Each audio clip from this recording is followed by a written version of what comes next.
हाँ दोस्तों, एक बार फिर से आप सभी लोगों का आपके अपने चहेते YouTube channel physics with concept पर दिल खोल करके हार्दिक स्वागत और अभिनंदन है। तो दोस्तों, आज की शानदार क्लास में हम सभी लोग निरक्षीय स्थिति में वैद्युत द्विध्रुव के कारण वैद्युत क्षेत्र की तीव्रता का व्यंजक यानी फार्मूला निकालने वाले हैं। ये आपके एग्जाम के लिए वेरी वेरी इंपॉर्टेंट है। आपको इसको हर हाल में तैयार करना है और तैयार करने में मैं पूरा आपका 100% साथ देने वाला हूँ।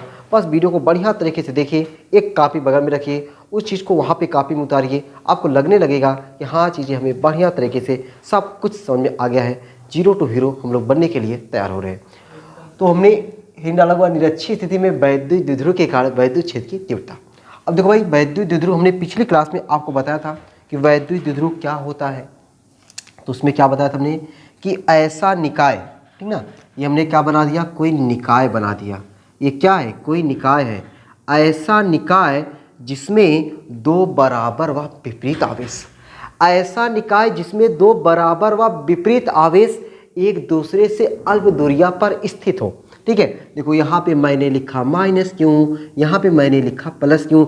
ये बराबर और विपरीत आवेश हैं, एक दूसरे से अल्प दूरी पर स्थित है। अरे अल्प दूरी हम लोग टोटल लेते क्या है, अल्प दूरी को हम लोग मानते हैं 2l। 2l क्या है, अल्प दूरी है, दोनों आवेशवा के बीच की दूरी है। ठीक, इस वैद्युत द्विध्रुव के कारण वैद्युत क्षेत्र की तीव्रता कहाँ पे निकालनी है, निरक्षीय स्थिति। निरक्षीय स्थिति होता क्या है, जो अक्ष के लंबवत हो। अच्छी स्थिति क्या होता है, जो अक्ष की दिशा में हो।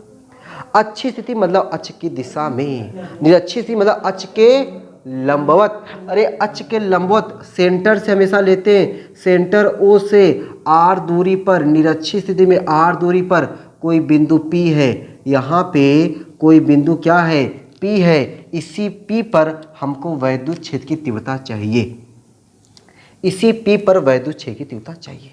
अब दोस्तों, वैद्युत क्षेत्र की तीव्रता को पाने के लिए ना, वैद्युत क्षेत्र की तीव्रता को पाने के लिए कुछ करना पड़ता है, कुछ हद से गुजरना पड़ता है। अब देखो क्या हद से गुजरना है, हमको -q से -q से P की दूरी चाहिए, +q से P की दूरी चाहिए। देखो ये वाली हमको दूरी चाहिए, हमको ये वाली हमको दूरी चाहिए। देखो कैसे निकालते हैं, ये हमारा एक त्रिभुज बन गया, ये भी हमारा एक त्रिभुज बन गया।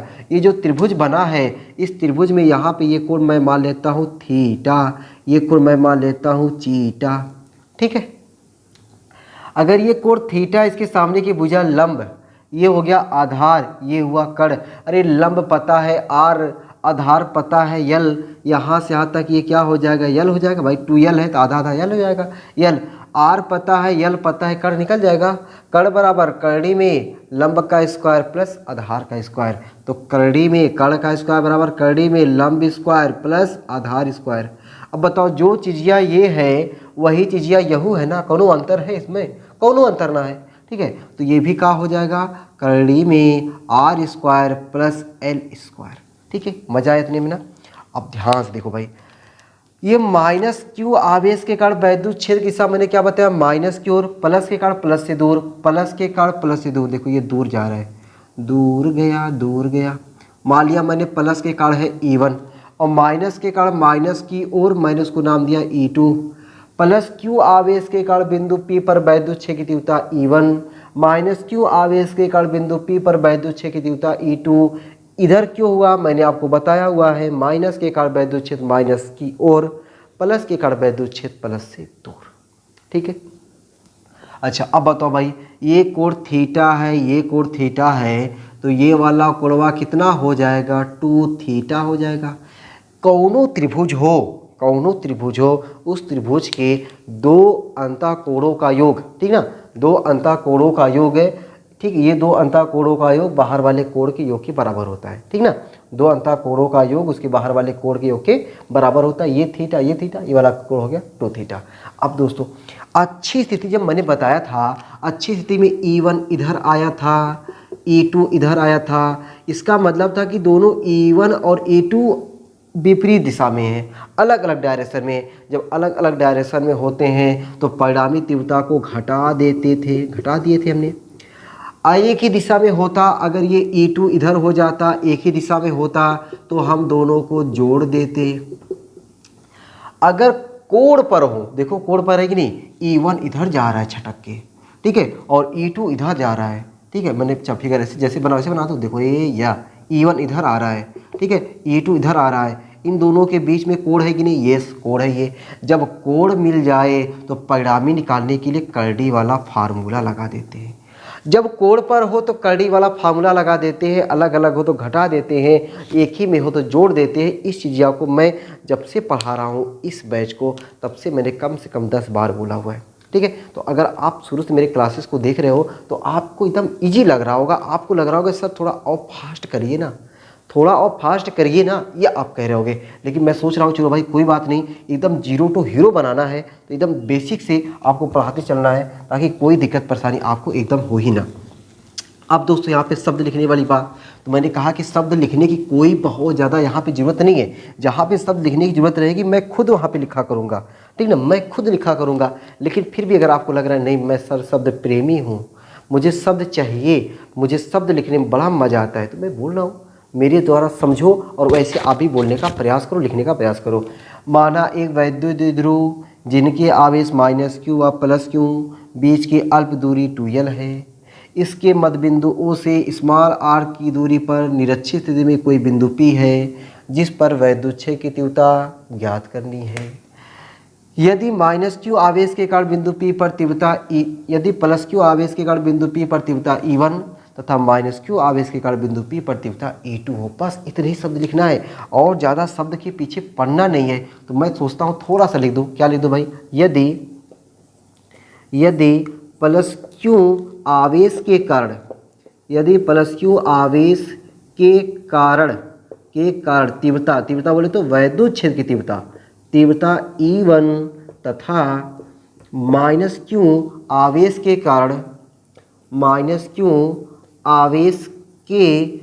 कारण तीव्रता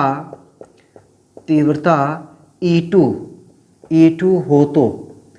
हो तो पहले हम लोग कहा करें अरे E1 का मनवा निकाल लें, फिर E2 का मनवा निकाल लें, पहले E1 का फिर E2 का। आजा भाई E1 तू कहाँ छुपा है भाई, आजा रे दिल पर जानी। अब देखो भाई E1 का मान, देखो E का जो मेन फार्मूला, E बराबर क्या है KQ/R²। क्या है मेन फार्मूला, E बराबर KQ/R²। याद आ रहा है ना, इसको देख करके, इसको मैंने आपसे प्यार करवा दिया हुआ है, इतनी बार बताया ना कि आपके दिमाग में घुस गया होगा। E बराबर KQ/R², तो E की जगह मैंने लिखा E1 KQ/R। यहाँ से R की डिस्टेंस, R का काम करड़ी में R² प्लस L², ये R है, R का स्क्वायर लगा देना है। लो स्क्वायर में लगा दिया। अच्छा पता है क्या, कौनो किसी बताना मत, कौनो करड़ी का स्क्वायर करते ना, देखो करड़ी में देखो अगर 2 का स्क्वायर करते ना करड़ियाँ हट जाती है, करड़ी का स्क्वायर करते ना करड़ियाँ हट जाती है। करड़ी में 3 लिख दो ना, 3 का स्क्वायर करें तो करड़ियाँ हट जाती है, तो यहाँ भी हट जाएगी। जब यहाँ हट जाएगी KQ/R² प्लस L², ठीक है, एक E1 आ गया। इसी प्रकार देखो E2 बराबर KQ/ करड़ी में R² प्लस L² का होल स्क्वायर बराबर KQ/R² प्लस L², ठीक है। ये चीज़ें दिख रहा है कि नहीं यार, जरा मैं देख लूँ तो, चलो भाई ये दिख रहा है यार, समझ जाओगे ना, KQ/R² प्लस L², ये हमारा E2 आ गया।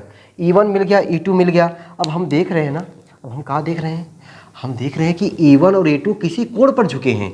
तो जब कोण पर झुके हैं तो परिणामी निकालने के लिए वही करड़ी वाला फार्मूला, क्या करड़ी वाला फार्मूला, ये देखो, यदि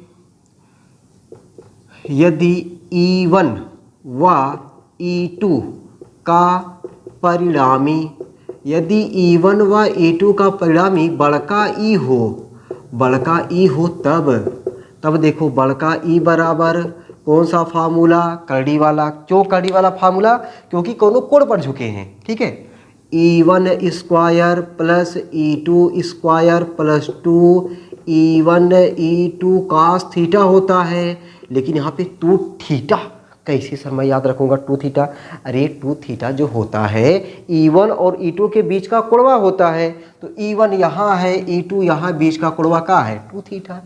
ए वेक्टर बी का परिणामी होता है वेक्टर आर। कभी 11 में पढ़े हो, मैं उस पर नहीं जाना चाहता हूँ ना।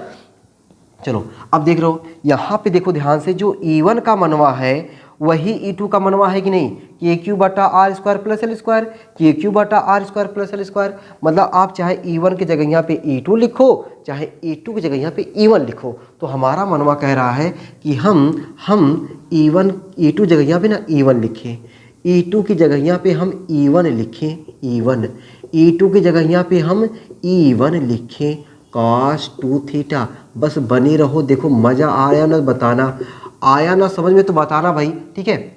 E बराबर करड़ी में देखो भाई, देखो जरा, देखो यहाँ पे E1 स्क्वायर, एक E1 स्क्वायर, अरे दो E1 स्क्वायर प्लस 2E1 गुणे E1, अरे बताओ भाई 2x गुणे x क्या लिखते हो? अरे सर 2x स्क्वायर, बचपन में एक अच्छा 6-7 बहुत अच्छे से पढ़े हैं, ऐसा गुणा तमाम किए हैं। 2E1 square cos 2 theta. E बराबर करड़ी में यहाँ पे क्या कॉमन है? कॉमन मतलब होता है जो दोनों में हो। कॉमन मतलब क्या होता है? जो दोनों में हो। तो दोनों में यहाँ पे क्या भैया, दोनों में यहाँ पे हमारा है E1 स्क्वायर, 2E1 स्क्वायर दोनों में है, 2E1 स्क्वायर कॉमन हो गया। यहाँ पे क्या बचा? 1। यहाँ पे क्या बचा? cos 2 theta. ठीक, तो E बराबर करड़ी में 2E1 स्क्वायर 1 प्लस। अब यहीं पे थोड़ा सा ध्यान देना है, यहीं पे थोड़ा सा केवल ध्यान देना है। क्या ध्यान देना है? मैं लिख दे रहा हूँ। ये देख रहे हो ना, ये cos 2 थीटा है, cos 2 थीटा है। मुझे अच्छे से पता है कक्षा 12 में पहुँचे हो तो कक्षा 10 पढ़ के आए हो। इसमें कोई एक्सक्यूज मत देना सर मैं कक्षा 10 नहीं पढ़ा हूँ, कोरोना आ गया, ये आ गया, वो आ गया। वो तुम्हारी प्रॉब्लम भैया, कोरोना आ गया तो ये आ गया, वो आ गया, उसमें कोई सुनेगा? किसी से कह दोगे कि उसमें कोरोना आया था ना तो वे पढ़ाइयाँ नहीं हुई थी, ठीक है, रिजल्ट आने पे ये किसी को कहोगे ना, वो कोई नहीं मानेगा। तो अपना क्या है, एक्सक्यूज नहीं देना है, अपना मेहनत करना है। तो अगर याद है तो ठीक है, नहीं याद है तो अपने को ये याद रखना है कि cos 2 थीटा का फार्मूला होता है 2 cos स्क्वायर थीटा माइनस 1। ये फार्मूला होता है, यहाँ पे फार्मूला लगा देता हूँ 2 cos स्क्वायर थीटा माइनस 1। ये फार्मूला हमने लगा दिया, ठीक ना। अब देखो जैसे फार्मूला लगाया वैसे 1 तो बर्बाद हो गए, 1 तो बर्बाद हो गए। जब बर्बाद हो गए, अरे तो भाई कुछ बचा? देखो 2E1 स्क्वायर बचा, यहाँ पे 2 cos स्क्वायर थीटा बचा, 2E1 स्क्वायर गुणे 2 cos स्क्वायर थीटा। अरे 2 दूना 4E1 square cos square theta. अब बताओ 4 का वर्गमूल 2, E1 स्क्वायर का E1, cos स्क्वायर थीटा का cos थीटा, ठीक है। अब बस कुछ नहीं करना है, हमने लगभग 90% काम कर दिया, 90% काम कर दिया दोस्तों। मजाक में सोचो, मजाक में हम लोगों ने क्या किया, 90% काम कर लिए। अब देखो 10% बचा हुआ है, 10% देखो कैसे। अब हमको पता है क्या करना है, अब हमको E1 का मान रख देना है, cos थीटा का मान रख देना है। तो मैं चाहता हूँ थोड़ा सा जगह बना करके यहाँ पे E बराबर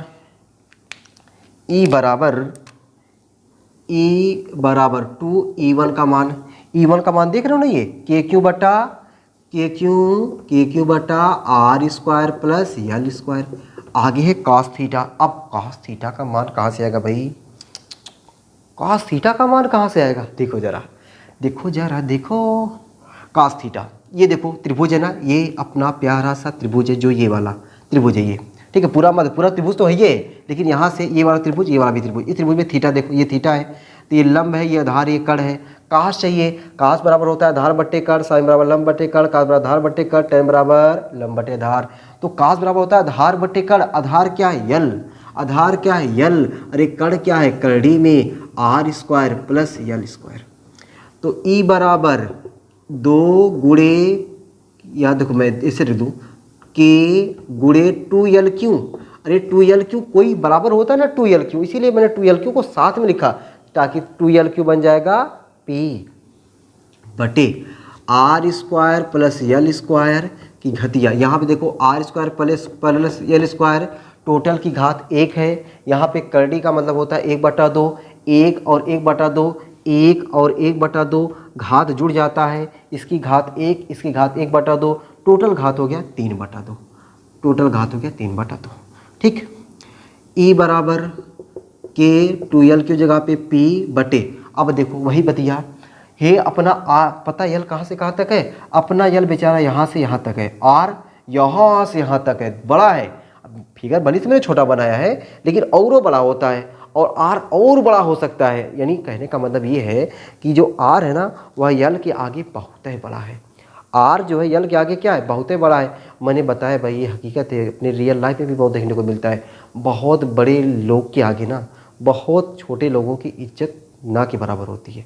ठीक है, यानी बहुत बड़े लोगों के आगे बहुत छोटे लोग जीरो के बराबर होते हैं। क्या होते हैं, जीरो के बराबर होते हैं। कब, बहुत बड़े लोग के आगे बहुत छोटे लोग। तो आर क्या है, बहुत बड़ा है, यल क्या है, बहुत छोटा है। तो भाई यल स्क्वायर क्या हो गया, जीरो हो गया। जीरो हो गया मतलब उसको हटा दो ना भाई, हटा दो। अब देखो घटिया घटिया आपस में गुणा हो जाता है, ये भी कभी पढ़े हो, घात घात का आपस में गुणा होता है कि नहीं होता है। अब देखो आर की घात कितनी है, 2, उसकी पूरी घटिया क्या है 3/2, घात घात का गुणा करो। और ये गुणा करने पे 2 2 गए, 2 2 चल बसा। E बराबर KP बटा R की घाते 3, E बराबर KP बटा R की घाते 3। अब देखो जरा, अब K का मान लिख सकते हैं यहाँ पे, चाहे तो हम लोग K का मान लिख दें। E बराबर K की जगह पे 1/4 पाई एप्सिलॉन 0 P बटा R क्यूब, P बटा R क्यूब। चाहे आप ये लिखो चाहे आप ये लिखो, दोनों बात एक ही है। ठीक, ये आ गया हमारा परिणामी तीव्रता। ठीक ना, परिणामी तीव्रता देखो लिखा ना, E1 व E2 का परिणामी E हो तो E बराबर इतना। अच्छा, इस E की दिशा किधर होगी, अरे भैया E1 और E2 के बीच में, E1 और E2 के बीच में। तो E1 इधर है, E2 इधर है, इसके बीच में आ गया ये हो गया हमारा परिणामी E, परिणामी E। ठीक, मजा आया कि नहीं भाई। इस तरीके से आपका बहुत आसान तरीके से मैंने आपको निरक्षीय स्थिति में वैद्युत विद्रोह के कारण वैद्युत क्षेत्र की तीव्रता को समझाने का भरपूर प्रयास किया। उम्मीद है कि आप सभी लोगों को बहुत ही बढ़िया तरीके से, ज़बरदस्त तरीके से समझ में आ गया होगा और कोई दिक्कत परेशानी भी नहीं रही होगी। इस मेथड को मैंने आसान तरीके बताया। इसका एक और तरीका होता है, E1 को 2 घटकों में तोड़ दो, E2 को 2 घटकों में तोड़ दो।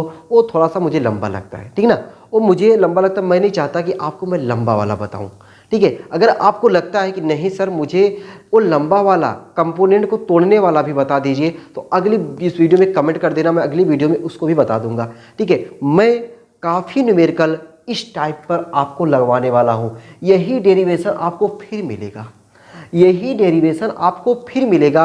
यकीन मानना, अगर आप इसको बढ़िया तरीके से समझ गए हो, इसको बढ़िया से तैयार कर लिए हो, तो आपको ना जाने मैं जो 4 5 6 न्यूमेरिकल करा दूंगा ना, उस न्यूमेरिकल के माध्यम से ये पूरी चीज़ें आपकी और बढ़िया तैयार हो जाएंगी और आपकी इस चैप्टर पर जो पकड़ है ना बहुत मजबूत हो जाएगी, ठीक है। आपको लगेगा कि जो अपना पहला चैप्टर है फिजिक्स का, जो मैं कभी फिजिक्स से डरता था, जो फिजिक्स कभी डरती थी, वो चीज़ मेरे लिए बहुत आसान लग रहा है, बहुत मज़ा आ रहा है। फिजिक्स को बहुत एंजॉय के साथ आप लोग ले रहे हो। अब पता है ये सब चीज़ें जितनी आप बढ़िया तरीके से लगाते रहोगे, आप जैसे इंटर के बाद अपनी तैयारी करोगे ना, उसमें ये चीज़ें बहुत आपकी सहायता करने वाली हैं। पहली बात तो आपका मनोबल जितना ऊँचा होता जाएगा, आपको बड़ी बड़ी कठिन कठिन चीज़ें भी बहुत आसान लगेंगी। और मेरा काम वही है कि आपका मनोबल बढ़ाना, मनोबल को ऊँचा करना। जितना आप मनोबल अपने आप को बढ़ाओगे, जितना मनोबल अपना ऊँचा करोगे, उतना ही चीज़ें आपके लिए आसान होती जाएंगी। बस आपके सब विचार पे है, ठान लोगे तो आसान होगी, और ये ठान लोगे कि मैं हार मान रहा हूँ, यकीन मानो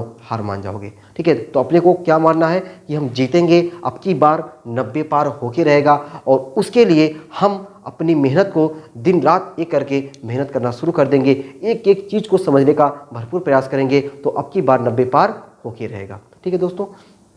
आज की क्लास यहीं तक देखते हैं, फिर हम लोग मिलते हैं अगली क्लास में। अगली क्लास में हम लोग सीखेंगे कि वैद्युत द्विध्रुव के कारण किसी भी बिंदु पर वैद्युत क्षेत्र की तीव्रता को हम लोग कैसे निकालते हैं, ठीक है। चलो फिर चलते हैं। आप लोग ऐसे हंसते रहो, मुस्कुराते रहो, पढ़ाई लिखाई को शानदार ज़बरदस्त तरीके से करते रहो। इस क्लास में जो भी चीज़ अच्छी लगती है आप लोग उस चीज़ को ज़रूर कमेंट बॉक्स में मेंशन किया करो। और आप लोग ना लाइक करते हो, कमेंट करते हो, सच बताओ ना बड़ा मज़ा आता है, बहुत खुशी मिलती है हर एक को। जो आप कोई काम करता है ना, उस काम का आप तारीफ़ कर दो, ठीक है।